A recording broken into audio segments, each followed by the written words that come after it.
everyone, welcome to Marmugal Kitchen. எல்லாருக்கும் happy Diwali. இப்ப Diwali முடிஞ்சதா இந்த வீடியோ வருது. சோ எல்லாரும் சேஃபா செலிப்ரேட் பண்ணிருப்பீங்கன்னு நினைக்கிறேன். லாஸ்ட் வீடியோவோட கண்டினியூஷனா இந்த வீடியோ வந்து நான் போஸ்ட் பண்றேன். போன வீடியோ வந்து வெயிட் லாஸ் பத்தி அப்டேட் கொடுத்திருந்தேன். நிறைய பேருக்கு வந்து அது யூஸ்ஃபுல்லா இருக்குன்னு கொஞ்சம் டவுட்ஸ்லாம் கிளாரிஃபை பண்ண சொல்லி கேட்டிருந்தீங்க. அது மட்டும் இல்லாம கோல்டு இன்வெஸ்ட்மெண்ட் பத்தி இன்னும் டீடைல்ஸ் வந்து இந்த வீடியோ நான் கொடுக்குறேன். என்னன்னா நம்ம எதிர்பார்க்கவே இல்லை இந்த அளவுக்கு தங்கத்தோட ரேட் வந்து ஏறும்ட்டு. நான் வந்து நகை சீட்டு ஆரம்பிச்சப்போ டிசம்பர் 2024 போடுறேன். அப்போ வந்து 7,000 சம்திங் இருந்தது ஒரு கிராமோட ரேட் பாத்தீங்கன்னா. இப்ப போயிட்டு அக்டோபர் 2025 நம்ம தீபாவளிக்கு பர்ச்சேஸ் பண்ணும்போது 10,000 சம்திங் இருந்தது. நான் வாங்கும்போது தீபாவளி டைம்ல 11,000 12,000 வந்துருச்சு. 12,000 மேல போயிடுச்சு. ஸோ எப்பவுமே தீபாவளி அக்ஷய திருதியை டைம்ல பாத்தீங்கன்னா கோல்டு ரேட்டு ஜாஸ்தியா இருக்கு. முடிஞ்ச வரைக்கும் அந்த டைம்ல பர்ச்சேஸ் பண்றதை அவாய்ட் பண்ணிக்கணும்னு நினைக்கிறேன். இவங்க வந்து தீபாவளி ஆஃபர்ஸ் போடுறாங்க. பட் அந்த டைம்ல கோல்டு ரேட் ரொம்ப ஜாஸ்தியா இருக்கு. வேஸ்டேஜும் பாத்தீங்கன்னா அந்த டைம்ல வந்து மோஸ்ட்லி எல்லா நகைக்கடையிலுமே கொஞ்சம் ஜாஸ்தியா இருக்கிற மாதிரி எனக்கு ஃபீல் ஆகுது. ஸோ அப்புறம் இன்னொன்று நகை சீட்டு பத்தி அப்டேட் கொடுக்குறேன். என்னன்னா நகை சீட்டு டீட்டெயில்ஸ் 2 பேம்ப்ளெட் வாங்கிட்டு வந்திருந்தேன். ஸோ மாசம் பணம் கட்டுறது ஒரு ஸ்கீம், இன்னொன்று லம்பா அமௌண்ட் பே பண்ற மாதிரி 2 ஸ்கீம் ஜிஆர்டில இருந்தது. அதை பத்தின டீட்டெயில்ஸ் இந்த வீடியோ சொல்றேன். ஃபர்ஸ்ட் வந்து நம்ம வெயிட் லாஸோட ஒரு சில டவுட்ஸை கிளாரிஃபை பண்ணிடுறேன். ஸோ சுகர் குவிட் பண்ண சொல்லி டாக்டர் சொன்னனால சுகர் அண்ட் சுகர் ப்ராடக்ட்ஸ், அதாவது வெள்ளை சக்கரை, நாட்டு சக்கரை, கரும்பு சக்கரை, தேன், எல்லாமே சர்க்கரையை வச்சு பண்ண எல்லா பொருட்களும் அவாய்ட் பண்ணனால தான் ரொம்ப ஈஸியா நான் வெயிட் லாஸ் ஆயிட்டேன். ஆக்சுவலா கஷ்டமே படலை. நமக்கு வந்து டயட்லாம் பண்ண வேண்டியதில்லை, வாக்கிங் போக வேண்டியதில்லை, எக்ஸசைஸ் பண்ண வேண்டியதில்லை, அதுக்கெல்லாம் டைமும் இல்லை. இப்போ நான் பிஸ்னஸ் ஆரம்பிச்சதுலேருந்து பார்த்தீங்கன்னா இப்போ 9 o'clock நான் ஷாப் போய் ஓப்பன் பண்ணேன்னா மறுபடியும் 7 o'clock வரைக்கும் ஷாப் இருக்கு.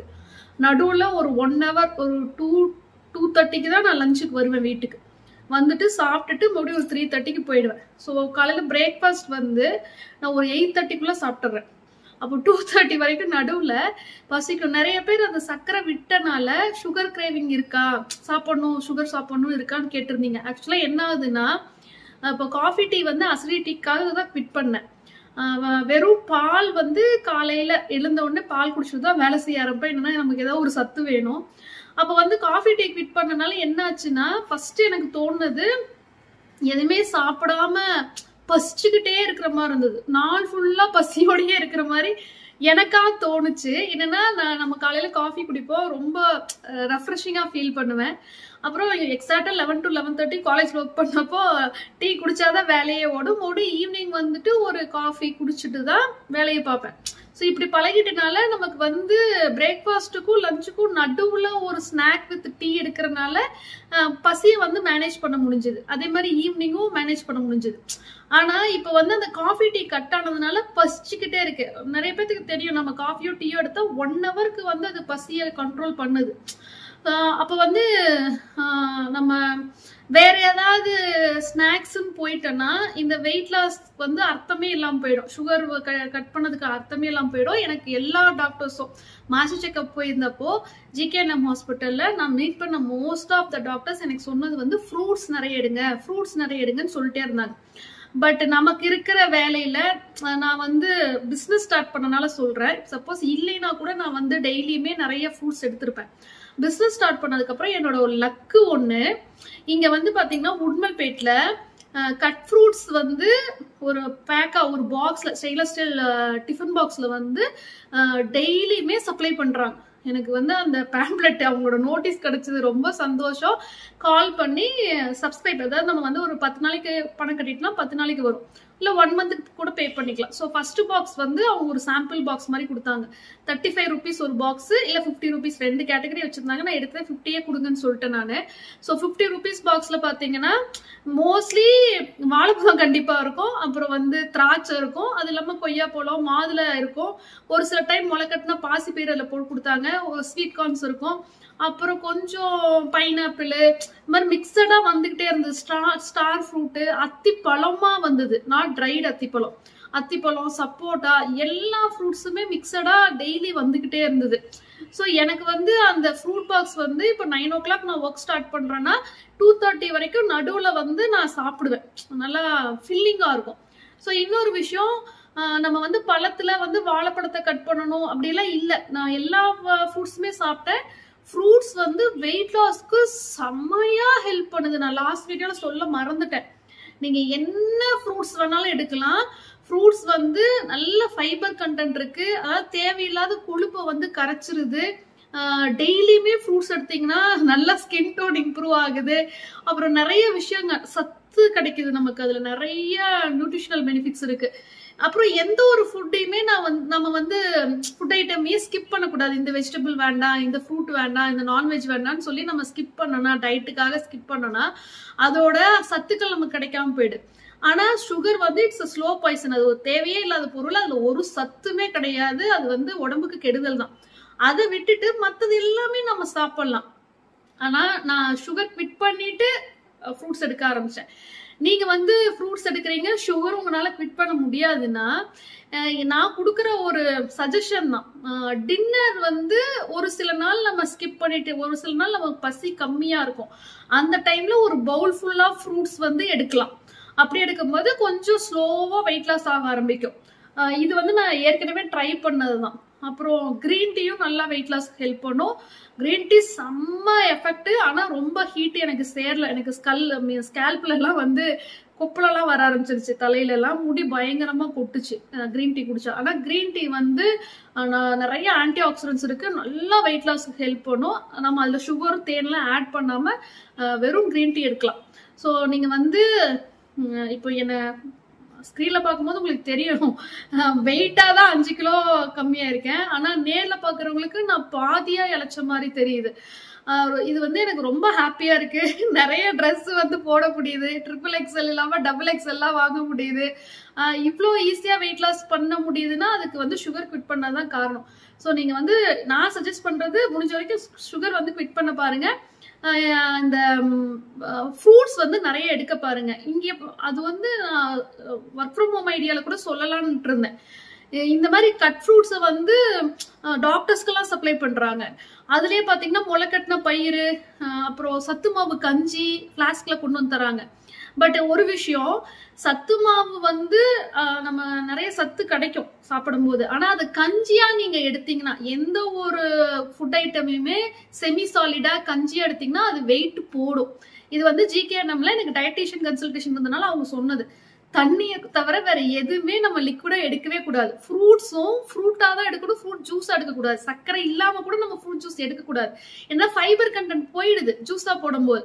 அது வந்து வெயிட் லாஸ்க்கு ஹெல்ப்பே பண்ணாது. சத்து மாவும் நீங்க வந்து சாலிட் ஃபார்ம்ல தான் எடுக்கணும். சத்து மாவு ரொட்டி, சத்து மாவு தோசை அந்த மாதிரி ஏதாவது தான் எடுக்கணுமே தவிர நீங்க கஞ்சி சாப்பிட்டீங்கன்னா பயங்கரமா வெயிட் போடும். தயவு செஞ்சு கஞ்சி எடுக்காதீங்க.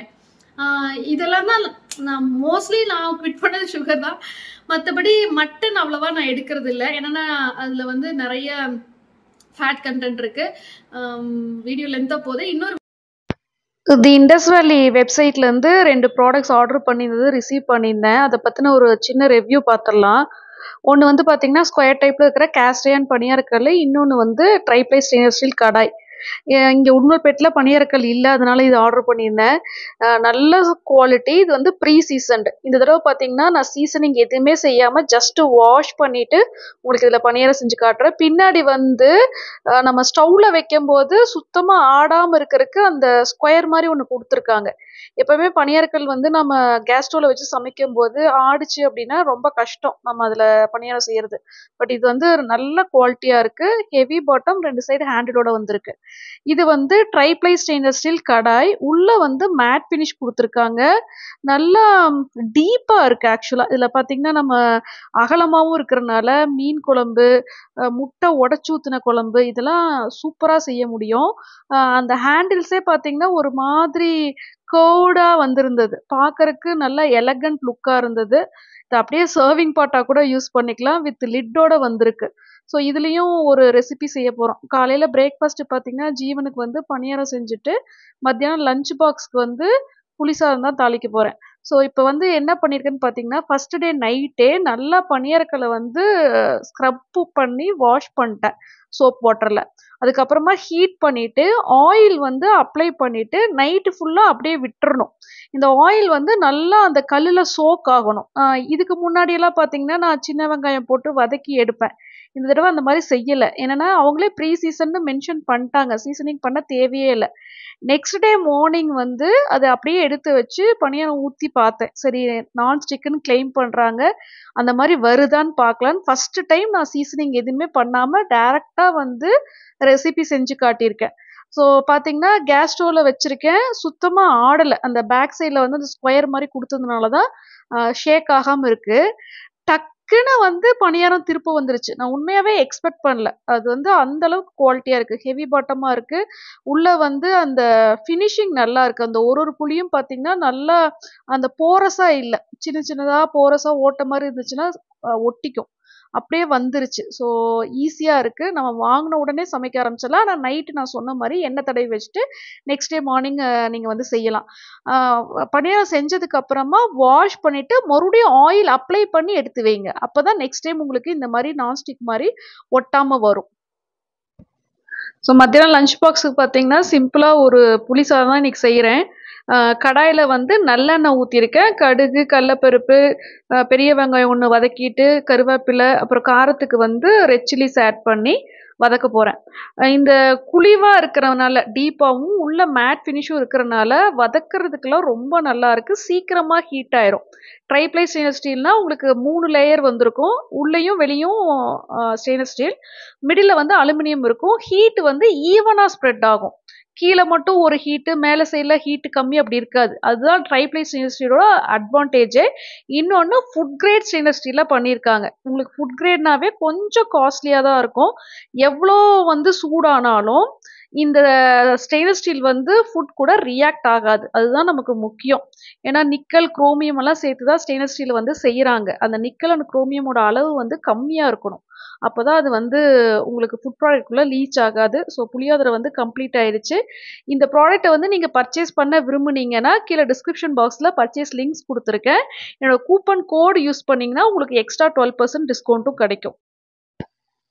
இன்னைக்கு ஷாப்பில் வந்து ஹேர் ஆயில் தான் ப்ரிப்பேர் பண்ண போகிறோம். ஆக்சுவலாக லாஸ்ட் வீடியோவில் நான் காட்டியிருந்தேன், செக்கு எண்ணெய் வந்து கேனில் வாங்கி வச்சுருந்தோம் 25 லிட்டர்ஸ். ஸோ அதை வச்சு தான் ப்ரிப்பேர் பண்ண போகிறோம். ஏற்கனவே இன்க்ரீடியன்ஸ் வந்து நிறைய காட்டியிருக்கேன், பட் இதில் ஒரு சீக்ரெட் இன்க்ரீடியன்ட் உங்களுக்கு ரிவீல் பண்ணுறேன். பெரிய நெல்லிக்காய் துருவி வச்சுருக்கோம், கருவேப்பிலை ரொம்ப முக்கியம், அது இல்லாமல் கரிசலாங்கண்ணி, மருதாணி, இது எல்லாமே வந்து பார்த்திங்கன்னா எடுத்து வச்சுருக்கோம். இதில் கூட வந்து செம்பருத்தி பூ காஞ்சது நிறைய ஆட் பண்ணுவோம், ஆவாரம் பூ ஆட் பண்ணுறோம். ஹேர் ஆயில் நல்லா வாசனையாக இருக்கிற காரணம் இந்த மகிழம் பூ தான். இன்க்ரீடியன்ஸ் லிஸ்ட்டு வந்து லேபிளில் கொடுத்துருப்போம், அதில் இந்த ப்ராடக்ட்லாம் நான் இன்க்ளூட் பண்ணியிருக்க மாட்டேன். நிறைய இன்க்ரீடியன்ஸ் சீக்ரெட்டாக வச்சுருந்தேன், ஒன்று ரிவீல் பண்ணிருக்கேன். இது வந்து ரோஸ்மேரி ரொம்ப ரொம்ப நல்லது, ஹேர் ஃபாலை வந்து கண்ட்ரோல் பண்ணும், சீக்கிரமாக ஹேர் க்ரோத்தை ஸ்டிமுலேட் பண்ணும். வெந்தயம் ஆட் பண்ணுறோம், உங்களுக்கு வந்து டேண்ட்ரஃப் கண்ட்ரோல் ஆகும். வேம்பாலம் பட்டை ரொம்ப காஸ்ட்லி, அந்த ஆயிலோட கலர் வர்றதுக்கு காரணம் வேம்பாலம் பட்டை தான். அப்புறம் வெட்டி வேர் நல்ல கூலிங்காக இருக்கும். ஹேர் ஃபாலுக்கு முக்கியமான காரணம் பார்த்தீங்கன்னா பாடியோட ஹீட்டு தான். இந்த இன்க்ரீடியன்ட் நேம் நான் சொல்ல மாட்டேன், நீங்கள் கமெண்ட் செக்ஷனில் கண்டுபிடிக்கிறீங்களான்னு பார்க்கலாம். இது வந்து ரொம்ப காஸ்ட்லி, முடி நல்லா கரு கருன்னு அடர்த்தியாக வளர்றதுக்கு வந்து ஹெல்ப் பண்ணும். இதான் ஃபஸ்ட் டைம் நான் வீடியோவில் காட்டியிருக்கேன். இதுவும் நாங்கள் வந்து ஹேர் ஆயிலில் ஆட் பண்ணுறோம், பட் இன்க்ரீடியன்ஸ் லிஸ்ட்டில் வந்து நான் இன்க்ளூட் பண்ணலை. ஸோ பார்த்தீங்கன்னா கிட்டத்தட்ட 18 இன்க்ரீடியன்ஸ் வந்து ஹேர் ஆயிலில் வந்து வருது. செக்கு எண்ணெய் வந்து ஒரு 20 லிட்டர்ஸ் இப்போ அந்த பாத்திரத்தில் எடுத்திருக்கோம். நான் வந்து உங்களுக்கு வீடியோவில் காட்டின எல்லா இன்க்ரீடியன்ஸையுமே நாங்கள் ஆட் பண்ணுறோம். இதுக்கு முன்னாடி வந்த ஆயில் வந்து க்ரீனிஷ், டார்க் க்ரீனிஷ் ப்ரௌன் இருந்ததுக்கு காரணம் இண்டிகோ பவுடர், அவுரி இலை பொடி ஆட் பண்ணிருந்தோம். பட் இப்போ வந்து அவுரி இலை பொடி மட்டும்தான் அவாய்ட் பண்ணியிருக்கோம். இதுக்கு ரீசன் பார்த்தீங்கன்னா அந்த இண்டிகோ பவுடர் வந்து ஒரு சிலருக்கு அலர்ஜி ஆகிறதா சொல்லியிருந்தாங்க, ஸ்கேல்பில் இச்சிங் வருதுன்னு. ஸோ எல்லாருக்கும் சூட் ஆகிற மாதிரி ஒரு ஹேர் ஆயில் தான் தயாரிக்கணும். பார்த்தீங்கன்னா நல்லா காஞ்சிட்டு மேலே ரோஸ்மேரி மட்டும் மிதந்து வந்திருக்கு. 7 டேஸ்க்கு அப்புறமா தான் ஃபில்டர் பண்ணியிருக்கோம். 7 டேஸ்க்கு அப்புறம் கலர் பாருங்கள், இந்த Navratna hair oil colour achieve பண்ணியிருக்கோம், ரெட்டிஷ் ப்ரௌன் கலர். செம்ம குவாலிட்டியாக இருக்கும். கண்டிப்பாக இந்த ஹேர் ஆயில் ட்ரை பண்ணி பாருங்கள், நல்லா ஹேர் ஃபாலை கண்ட்ரோல் பண்ணுது, முக்கியமாக பாடியை வந்து நல்லா கூலிங்காக வச்சுக்கும். சின்ன பாட்டில் வந்து அவைலபிளாக இருக்குது 100 ml. ஃபஸ்ட்டு நீங்கள் அது ட்ரை பண்ணி பார்த்துட்டு உங்களுக்கு சூட் ஆகுது, ஹேர் ஃபால் கண்ட்ரோல் ஆகுது அப்படின்னா நீங்கள் வந்து நெக்ஸ்ட்டு 500 ml பாட்டில் பர்ச்சேஸ் பண்ணிக்கலாம். 500 ml பாட்டிலோட ப்ரைஸ் வந்து கம்மியாக இருக்கும். ஆனால் 100 ml வந்து ஜாஸ்தியாக இருக்கும். 500 ml பாட்டில் பர்ச்சேஸ் பண்ணும்போது நீம் கோம்ப் வந்து ஃப்ரீயாக வருது. நீம் கோம்ப் வந்து ஹேர் ஆயிலுக்கு மட்டும் தான் ஃப்ரீ. அது வந்து ஃபார் சேல் கிடையாது. இப்போ புதுசாக லான்ச் ஆன ப்ராடக்டோட அப்டேட் கொடுத்துறேன். அரப்பு ஷாம்பு வந்து செம்ம சூப்பராக இருக்குது. ஃபர்ஸ்ட் வாஷ்லயே ஹேர் வந்து நல்லா சாஃப்டா பவுன்சியா தெரியுது. நல்லா அடர்த்தியா ஃபர்ஸ்ட் வாஷ்லயே உங்களுக்கு தெரியணும்னா நீங்க தாராளமா அரப்பு ஷாம்பு பர்ச்சேஸ் பண்ணலாம். நல்லா நுரைக்குது, ஹேர் ட்ரை ஆகுறது இல்ல. சோப்ல வந்து நிறைய பேர் நீங்க கேட்ட சார்கோல் சோப் லான்ச் ஆயிருக்கு. அது மட்டும் இல்லாம சந்தன சோப்பும் லான்ச் ஆயிருக்கு. இதை பத்தி டீட்டெயிலா நான் ஷார்ட்ஸ் போஸ்ட் பண்ணியிருக்கேன். அது வேணா ரெஃபர் பண்ணிக்கோங்க. ஏதாவது ப்ராடக்ட் நீங்க பர்ச்சேஸ் பண்ண விரும்புனீங்கன்னா ஸ்க்ரீன்ல நம்பர் இருக்கும். வாட்ஸ்அப் பண்ணி நீங்க பர்ச்சேஸ் பண்ணிக்கலாம். காலையில வந்து ஹேர் ஆயில் பேக்கிங் முடிச்சுட்டு மத்தியானமா பார்த்தீங்கன்னா ஹெர்பல் பாத் பவுடர் ப்ரிப்பேர் பண்ண ஆரம்பிச்சிருக்கோம். பாத் பவுடர்ல வந்து பாசிப்பயிறு நம்ம வந்து சேர்க்கறது பார்த்தீங்கன்னா துவரம்பருப்பு, கடலைப்பருப்பு சேர்ப்போம். அது மட்டும் இல்லாம நிறைய பூக்கள் சேர்க்கிறோம். ரோஜா பூ, ஆவாரம் பூ, மகிழம்பூ, வெட்டிவேர் கட் பண்ணி வச்சிருக்கோம். ஆரஞ்சு தோல் சேர்க்கிறோம். ஆரஞ்சு பீல், லெமன் பீல் சேர்க்கறது இல்ல. என்னன்னா குழந்தைங்களுக்கும் யூஸ் பண்றாங்க அப்படின்றனால பூலாங்கிழங்கு, கோரக்கிழங்கு இதெல்லாம் குழந்தைங்களுக்கு ரொம்ப நல்லது. ஸ்கின் வந்து அவ்வளோ சாஃப்டா இருக்கும். பெரியவங்களும் இந்த பவுடரை யூஸ் பண்ணலாம். பேபி சாஃப்ட் ஸ்கின்னு சொல்லுவாங்க. அந்த மாதிரி இருக்கும். சம்மங்கி சீட்ஸ் வந்து ஸ்கின்னை எக்ஸ்ஃபாலியேட் பண்ணும். அதாவது ஸ்க்ரப் பண்ணி குளிச்ச ஒரு ஃபீல் கொடுக்கும். டெட் ஸ்கின்ஸ் எல்லாம் ரிமூவ் ஆகும். நான் லான்ச் பண்ண ப்ராடக்ட்லயே எனக்கு ரொம்ப ரொம்ப சாட்டிஸ்ஃபையிங்கா இருக்கிற ப்ராடக்ட் பார்த்தீங்கன்னா பாத் பவுடர் தான். வசம்பு போட்டிருக்கேன். 24 months எக்ஸ்பைரி டேட் கொடுத்துருக்கோம் லேபிளில். ஸோ பூச்சி எதுவுமே விழுகாது. வசம்பு வந்து ஒரு நேச்சுரல் ப்ரிசர்வேட்டிவாக ஆக்ட் பண்ணும். ஸோ இது எல்லாமே பார்த்தீங்கன்னா நல்லா ஒரு 2 days வந்து காய வச்சு அதுக்கப்புறமா அரைக்கிறதுக்கு எடுத்துகிட்டு போவாங்க. என் கடையில் வந்து இப்போ 2 பேர் ஒர்க் பண்ணிட்டுருக்காங்க. அவங்க தான் பார்த்தீங்கன்னா வண்டியில் வச்சு இதெல்லாம் கொண்டு போய் அரைச்சிட்டு வருவாங்க. ஸோ இன்றைக்கி பாத் பவுடர் அரைச்சிட்டு வந்துட்டு பேக் பண்ண போகிறாங்க. பாத் பவுடர் கூட வந்து ஒரு வெட்டிவேர் ஸ்க்ரப்பும் ஃப்ரீயாக வரும். நான் உங்களுக்கு வீடியோவில் காட்டுறேன். குழந்தைங்களுக்கும் நீங்கள் இதை பர்ச்சேஸ் பண்ணிக்கலாம். பெண் குழந்தைங்களுக்கு மட்டும் கஸ்தூரி மஞ்சள் கூட சேர்த்து நீங்கள் யூஸ் பண்ணுங்கள். கஸ்தூரி மஞ்சள் பொடி சொல்கிறேன். ஆண் குழந்தைங்களுக்கு அப்படியே பயன்படுத்தலாம். பெரியவங்களும் யூஸ் பண்ணலாம். இப்போ வந்து நான் சொல்கிறது டீனேஜ் கேர்ள்ஸ்லாம் யூஸ் பண்ணிங்கன்னா ஸ்கின் ரொம்ப நல்லாயிருக்கும். ஃபர்ஸ்ட் வாஷ்லேயே பார்த்தீங்கன்னா ஸ்கின் அவ்வளோ ஷைனிங்காக இருக்கும். நல்லா ஸ்கின் டோனை இம்ப்ரூவ் பண்ணும். அதுக்கப்புறமா ஹேர் வாஷ் போடுறோம். இப்போ வந்து பல்காக குவான்டிட்டி ப்ரிப்பேர் பண்ணி வச்சுருக்கோம். அதாவது 1 weekல இது ஸ்டாக் அவுட் ஆகிடும். வீக்லி ஃப்ரெஷ் ஸ்டாக் தான் ப்ரிப்பேர் பண்ணிருக்கோம். ஷியக்காய் கூட நிறைய ப்ராடக்ட்ஸ் போட்டு அரைச்சிருக்கோம். ஹேர் டையும் இப்போ வந்து நான் ஸ்டாக் பண்ணியிருக்கேன். ஹேர் டை பற்றியும் ஷார்ட்ஸ் வந்து போட்டிருக்கேன். அது ரெஃபர் பண்ணிக்கோங்க. கோல்டு இன்வெஸ்ட்மெண்ட் பத்தி வரலாம். கோல்டோட ரேட் வந்து ஏறிட்டே இருக்கிறதுனால உண்மையாவே கோல்ட்ல இன்வெஸ்ட் பண்றது ஒரு நல்ல ஆப்ஷனா தான் நான் சொல்லுவேன். ஸோ இப்போ வந்து நம்ம ஒரு கோல்டு காயின் வாங்கி வைக்கிறோம். ஒரு 10 மாசம் கழிச்சு வித்தா கூட அதுல பயங்கரமான லாபம் இருக்கிற பட்சத்துல நம்ம வந்து தாராளமா கோல்ட்ல இன்வெஸ்ட் பண்ணலாம். ஆனா இப்போ வந்து நம்ம சீட்டு மாசம் பே பண்றது வந்து ஈவன் அது வந்து வெயிட் பேஸ்டா அவங்க போட்டாலுமே மந்த்லி வந்து கிராமோட தங்கத்தோட ரேட் ஏறிட்டே இருக்கிறதுனால அது பெனிஃபிஷியலா எனக்கு தெரியல. இன்னொன்னு, ஒரு இடத்துல நம்ம நகை சீட்டு போட்டோம்னா அந்த கடையில தான் நகை எடுத்தாகணும்ன்ற அந்த ஒரு இதுல போய் சிக்கிக்கிறோம். இந்த தடவை ஜிஆர்டில எனக்கு சுத்தமா கலெக்ஷன்ஸ் எதுவுமே பிடிக்கல. லாஸ்ட் வீடியோல நான் சொல்லியிருந்தேன், மறுபடியும் நான் சீட்டு போடுறதாவே இல்ல. ஜிஆர்டில கலெக்ஷன்ஸ் வந்து ரொம்ப லிமிட்டடா இருக்கு. அப்போ வந்து வேற வழியே இல்லாம அவங்க கிட்ட இருக்கிற ஏதோ ஒன்று எடுத்துட்டு வர வேண்டியதா இருக்கு. ஸோ இவ்வளோ லேக்ஸ் கணக்கில் நம்ம இன்வெஸ்ட் பண்ணி நம்ம வேற வழி இல்லாம ஒரு பொருளை வாங்க முடியாது. அதனால நகை சீட்டு சப்போஸ் நீங்க போடுறீங்கன்னா கண்டிப்பா அது பெனிஃபிஷியல் தான். அது இல்லைன்னா சொல்ல மாட்டேன். எதுல பெனிஃபிஷியல்னா வேஸ்டேஜ்ல வந்து நமக்கு ப்ராஃபிட் கிடைக்குது. அந்த 18% டிஸ்கவுண்ட் இன் வேஸ்டேஜ்ன்றது வந்து ரொம்ப பெரிய ப்ராஃபிட் நமக்கு. அதை நம்ம மிஸ் பண்ணக்கூடாது. ஸோ இப் சப்போஸ் நீங்க நகை சீட்டு போட விரும்புறீங்கன்னா அந்த கடையில இருக்கிற கலெக்ஷன்ஸ் வந்து உங்களுக்கு ட்ரெண்டியா இருக்கணும். பழைய மாடலையே மறுபடியும் நம்ம நகை சீட்டு போட்டு எடுக்கிறதுல என்ன பிரயோஜனம் இருக்குது? இந்த மாங்காய் மாலை, காசு மாலை, அந்த மகாலட்சுமி டாலர் எத்தனைதான் அந்த மாதிரி எடுத்து வைக்க முடியும். கொஞ்சமாவது யூனிக்கா ட்ரெண்டியா இருக்கணும்னு தான் நான் எதிர்பார்ப்பேன். அதனால நீங்க நகை சீட்டு போடுறதா இருந்தா ஃபர்ஸ்ட் அந்த கடை மேல உங்களுக்கு நம்பிக்கை இருக்கணும். நீங்க எந்த நகை கடையில வேணாலும் போடுங்க. அடுத்துதான் அந்த நகை கடையில இருக்கிற கலெக்ஷன்ஸ் வந்து உங்களுக்கு பிடிச்சிருக்கணும். பிடிச்சிட்டுனா நீங்க நகை சீட்டு ஆரம்பிக்கலாம். இந்த மாதிரி வேஸ்டேஜ்ல வந்து கண்டிப்பா அவங்க டிஸ்கவுண்ட் கொடுத்தாதான் அந்த நகை சீட்டு வந்து நமக்கு லாபம். இல்லைன்னா அதுல எந்த விதமான லாபமே இல்லை. ஸோ நகை சீட்டு போடுறவங்க போட்டுக்கோங்க. ஜிஆர்டில இன்னுமே அந்த கோல்டன் 11 ஃபிளெக்ஸி ஸ்கீம் இருக்கு. ஸோ இது வந்து பாத்தீங்கன்னா நம்ம மாசம் பணம் கட்டிட்டு 11 மாசம் முடிஞ்சதுக்கு அப்புறமா 18% டிஸ்கவுண்ட் இன் வேஸ்டேஜ் இப்போ வரைக்கும் போயிட்டு இருக்குது. அது மட்டும் இல்லாம வெயிட் பேஸ்டாவும் போய்க்கலாம், வேல்யூ பேஸ்டாவும் போய்க்கலாம். அது பேர் தான் 11 Flexi. இன்னொன்னு வந்து கோல்டன் 1 Flexiன்னு ஒரு ஸ்கீம் வந்திருக்கு. இந்த ஸ்கீம் பத்தி நான் சொல்றேன். இன்னொரு விஷயம் வந்து என்னன்னு பாத்தீங்கன்னா, சப்போஸ் நீங்க வந்து தங்கத்துல சேமிக்க விரும்புறீங்க, ஆனா நீங்க தங்க நகையா வாங்க விரும்பல, இன்வெஸ்ட்மெண்ட் வேற, கோல்டு ஜுவல் வேற. ஸோ நம்ம கிட்ட அமௌண்ட் இருக்கு. இப்போ எஃப்டியோட ரேட்லாம் ரொம்ப கம்மியாயிருச்சு. ஃபிக்ஸட் டெபாசிட்டுக்கு வந்து 6%, 6.2% இன்ட்ரெஸ்ட்டுக்கு எதுக்கு நம்ம போயிட்டு ஃபிக்ஸட் டெபாசிட் போடணும்? ஸோ அதனால தான் நான் இப்போ ஃபிக்ஸட் டெபாசிட் ஒரு அமௌண்ட் வந்தது, நான் அதில் மறுபடியும் போடாம நான் மியூச்சுவல் ஃபண்ட்ல இன்வெஸ்ட் பண்ணாதான் உங்களுக்கு வீடியோ போட்டிருந்தேன்.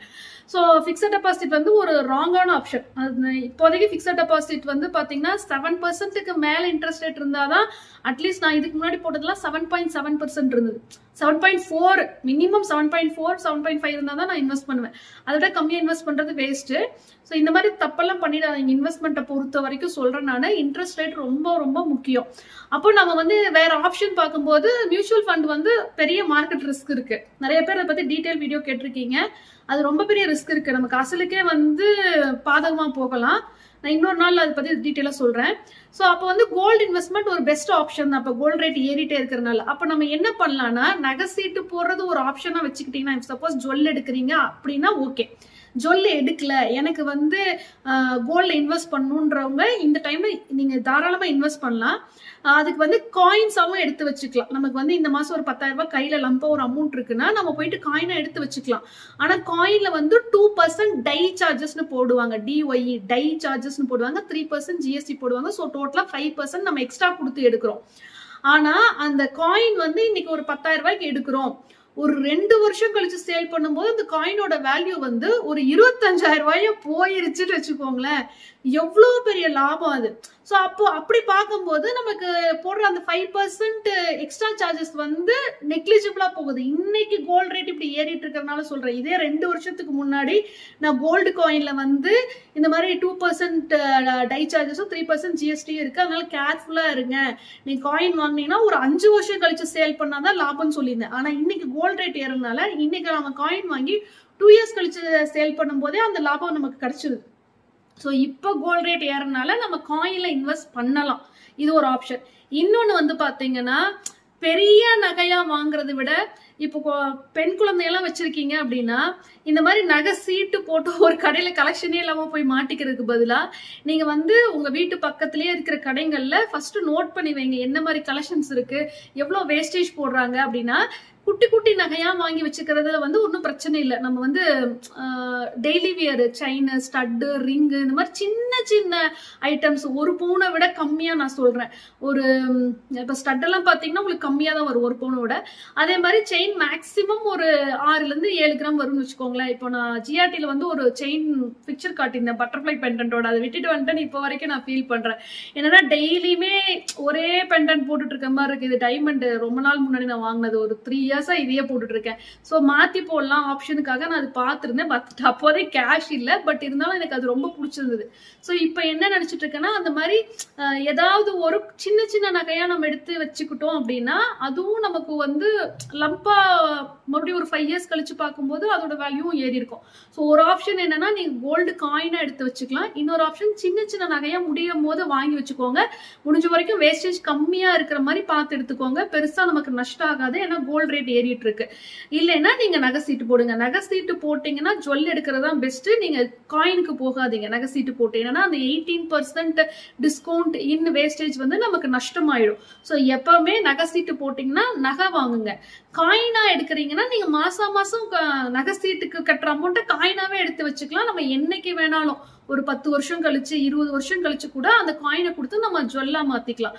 நிறைய பேர் வந்து நகை சீட்டு போட்டு காயின் எடுக்கலாமான்னு கேக்குறீங்க. காயின் எடுக்கிற ஆப்ஷன் எல்லா கடையிலும் இருக்கு. ஆனா அது நமக்கு தான் நஷ்டம். ஜுவல்லாவே எடுத்துக்கிறது தான் பெஸ்ட். சோ இப்போ அந்த GRTயோட கோல்டன் 1 Flexi ஸ்கீம் பத்தி சொல்றேன். ஸோ இது வந்து 1 time அட்வான்ஸ். இந்த ஸ்கீம் பேரு கோல்டன் 1 Flexi. இது நிறைய நகை கடையில் இருக்கிறதா அன்னைக்கு கமெண்ட் படிச்சேன் நான். ஸோ நிறைய கடைகள்ல இருக்கு. நீங்க எந்த கடையில வேணாலும் இன்வெஸ்ட் பண்ணிக்கலாம். ஸோ இந்த ஸ்கீம்ல எப்படின்னு பாத்தீங்கன்னா, நம்ம வந்து இன்னைக்கு போயிட்டு ஒரு லம்பான அமௌண்ட் இதுல பே பண்றோம்னு வச்சுக்கோங்களேன். ஒரு 1 lakh இன்னைக்கு பே பண்ணி அன்னைக்கு கோல்டு ரேட்டை வந்து லாக் பண்றோம். இன்னைக்கு வந்து ஒரு கிராம் மேபி 11,600 இருக்கலாம், தெரியல எனக்கு. அந்த ரேட்டுக்கு 1 கிராம் வந்து 11,600 சொல்லி நம்ம லாக் பண்ணிடுறோம். அப்போ 1 லட்ச ரூபாய்க்கு எவ்வளவு கிராம்ஸோ அந்த அதுக்கு ஈக்குவலான கிராம்ஸ் வந்து நம்ம அக்கௌண்ட்ல கிரெடிட் ஆயிடும். அந்த இது வந்து நம்ம அந்த புக்கை வந்து அப்படியே வச்சுக்கணும். ஸோ 11 months கழிச்சு நம்ம போயிட்டு நம்ம அக்கௌண்ட்ல எவ்வளோ கோல்டு கிராம்ஸ் வந்து கிரெடிட் ஆயிருக்கோ அதுக்கு ஈக்குவலான ஜுவல்லு வந்து அவங்க கிட்ட நம்ம பர்ச்சேஸ் பண்ணும்போது அவங்க வந்து 50% டிஸ்கவுண்ட் இன் வேஸ்டேஜ் கொடுக்குறாங்க. ஆனால் அன்னைக்கு கோல்டு ரேட் என்னவா வேணா இருக்கலாம், பயங்கரமா ஏறி இருக்கலாம். ஆக்சுவலா 11,000 இன்னைக்கு இருக்குன்னா இன்னும் 11 மாசம் கழிச்சு மேபி 20,000 ரூபாயா கூட இருக்கலாம் மேபி. ஸோ அப்போ வந்து நம்ம எடுக்கும்போது பார்த்தீங்கன்னா 11 மாசத்துக்கு முன்னாடி அமௌண்ட்டுக்கு தான் வந்து நம்ம கோல்டை லாக் பண்ணியிருக்கோம். இது ஒரு நல்ல ஸ்கீமா எனக்கு தோணுது. பட் ஆனால் நமக்கு ஜுவல் வந்து அங்கே பிடிச்சிருக்கணும், கலெக்ஷன்ஸ்லாம் பிடிச்சிருக்கணும். பிடிச்சிருந்தா மட்டும் ஸ்கீமில் இன்வெஸ்ட் பண்ணி அமௌண்ட் பே பண்ணிட்டு நீங்கள் கோல்டோட அந்த ரேட்டை வந்து லாக் பண்ணிக்கலாம். ஸோ 50% டிஸ்கவுண்ட்னா நமக்கு வேஸ்டேஜ்லேயும் டிஸ்கவுண்ட் கிடைக்கிது வெயிட் பேஸ்டாக போகும்போது.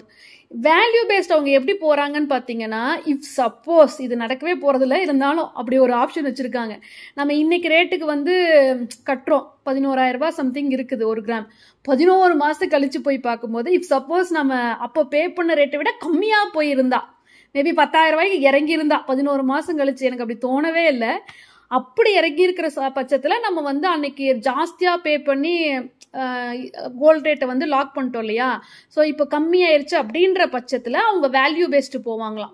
அப்படி வேல்யூ பேஸ்டு போகும்போது 18% டிஸ்கவுண்ட் இன் வேஸ்டேஜ் கொடுக்குறாங்க. ஸோ 2 ஆப்ஷன்ஸ் கொடுத்துருக்காங்க. நான் இது கடையிலேயே கேட்டேன், இது நடக்கவே போகிறதில்ல அப்படின்னா. பட் இருந்தாலும் கஸ்டமர்ஸ்க்கு வந்து ஒரு டவுட் வரலாம், இன்னைக்கு நான் இந்த ரேட்டுக்கு லாக் பண்ணுறேன், இஃப் சப்போஸ் 11 மாதம் கழிச்சு கோல்ட் ரேட் வந்து டவுன் ஆயிருந்தா எனக்கு நஷ்டம் தானே அப்படின்னு கேட்குறவங்களுக்காக இந்த மாதிரி வேல்யூ பேஸ்ட்னு சொன்னாங்க.